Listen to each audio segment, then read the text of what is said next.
ఏం పేరమ్మా నీ నా పేరు? పేరు ఉమా సార్. ఉమా? ఉమా సార్ ఉమా, ఉమా. ఎలుగుమట్ల ఎలుగుమట్ల. భూదానకట్ల నుంచి వచ్చిన సార్. ఇల్లు కూలిపోయిన వ్యక్తి మీరు. ఆ, ఏంటమ్మా మరి ఈ రోజు ఇల్లు కూలిపోయింది, మీకు మొత్తం ఇల్లు అంతా కూల్చేశారు, మీరు రోడ్డున పడ్డారు. ఇప్పుడు ఏంటి మీ పరిస్థితి ఎలా ఉంది? మేము అంబేద్కర్ భవన్ లో ఉంచారు సార్ మమ్మల్ని. మా సామాన్లని తీసుకుపోయి వాళ్ళే సదిరి వాళ్ళే అక్కడ పడేశారు సార్.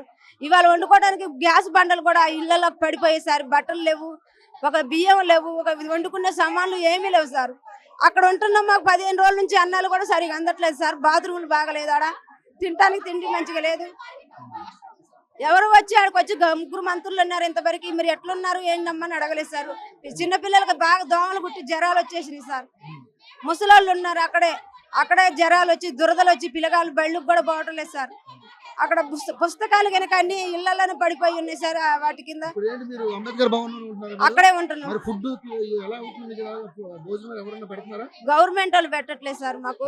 ఎవరు పెడుతున్నారు? ఏరే వాళ్ళందరూ వచ్చి సాయం చేస్తున్నారు. చేస్తున్నారా? ఆ సాయం చేసే అన్నాలు కూడా ఇవాళ లోనకు రానికుండా రోడ్ల మీద తింటున్నారు సార్. మీరు ఇక్కడ తినుకుంటా ఆలీలు పెట్టింది వినుకుంటా ఉంటే మీరు ఇక్కడే ఉండిపోతారు. మీరు బయటికి వెళ్తారో వెళ్ళరని జనాన్ని బాగా పోలీసు వాళ్ళని బాగా దింపేసి వాళ్ళని లోనకు రానికుండా అన్నాలను తీసుకొచ్చిన వాళ్ళని కూడా లోనకు రానికుండా ఉంటే రోడ్ల మీద తింటున్నారు సార్. మీరు ఇవాళ ఎన్ని సంవత్సరాల నుంచి ఉంటున్నారమ్మా ఇక్కడ? 10 సంవత్సరాలు అవుతుంది సార్. మేము ఇల్లు కట్టుకున్నారు మీరు? కట్టుకున్నాం సార్. గుడిసెలా, ఇల్లా? గుడిసెలు ఉన్నాయి, రేకులు ఇల్లులు ఉన్నాయి, అన్ని ఉన్నాయి సార్. 10 సంవత్సరాలు నుంచి కష్టపడితే రూపాయి పోగేసుకొని ఇల్లు కట్టుకోకూడదా సార్ మేము? కట్టుకో, డెఫినెట్‌గా కట్టుకోవాలి. మరి ఆ ఇల్లు మీరు ఇల్లు ఉన్నదా? మీరు పెద్ద పెద్ద ఇల్లులు కట్టుకున్నారని చెప్పి మా ఇల్లులు కూల్ చేశారు సార్ మీకు. మరి 20 సంవత్సరాల నుంచి వాళ్ళకి డబుల్ బెడ్రూమ్ ఇల్లులు ఇవ్వాలని వాళ్ళకి కనపడలేదా? ఇవాళ మేము కట్టుకున్న ఇల్లు మా ఇల్లులు పడే ఇందిరా మిల్లు ఇయ్యాలని కూడా వీళ్ళకి కనపడలేదు. కనపడలేదా? వాళ్ళకి ఇన్ని రోజులు సర్వేలలో కనపడలేదు. అప్పుడు ఎన్నో 13 సర్వేలో చేసినప్పుడు అప్పుడు కనపడలేదమ్మా మీకు ఇల్లు ఇవ్వాలని. ఇవాళ మాకు డబుల్ బెడ్రూమ్ ఇల్లు ఇస్తున్నారు. మా కోట్ల రేట్లు పెరిగే భూములని ఇవి తీసుకొని 3 మంతులు పంచుకోవాలని పేదవాళ్ళ ఇల్లులని కూలిపేశారు సార్.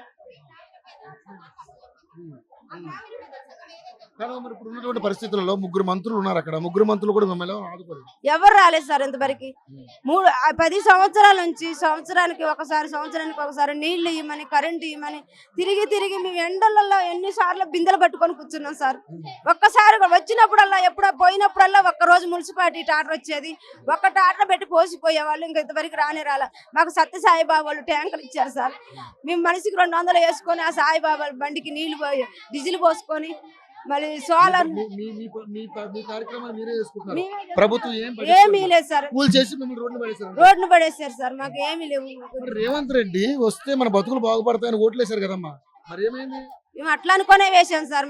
మేమందరం కూడా అక్కడ ఒక ప్రభుత్వం పోతే ఒక ప్రభుత్వం మాకు అన్ని అండగా ఉంటాడు. రేవంత్ రెడ్డి అన్న అని మేము అందరం అనుకున్నాం సార్. అనుకుని ఓట్లు వేసినాం కానీ ఇలా వేస్ట్ అనిపించింది సార్. మా చెప్పులతో మేమే కొట్టుకునే కాడికి వచ్చింది సార్.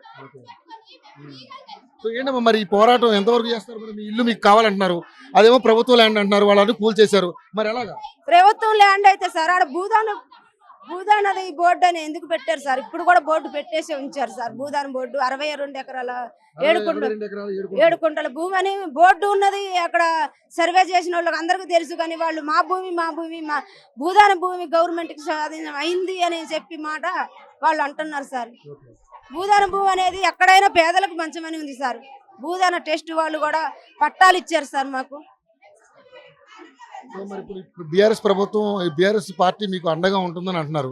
వీళ్ళు ఎలా చూసుకుంటారు మిమ్మల్ని? మంచిగా చూసుకున్నారు సార్. ఇప్పుడు 13 రోజుల నుంచి వాళ్ళే భోజనం పెడుతున్నారు సార్. వాళ్ళే పెడుతున్నారు. ఇంతవరకు గవర్నమెంట్ మీకు ఇల్లు కట్టివ్వదమ్మా, మరి ఏం చేద్దాం? పరిస్థితి ఏం చేద్దాం? మాకు కట్టిపోతే మేము అక్కడే గుడిసెలు వేసుకొని ఉండామనుకుంటున్నాం సార్. మాకు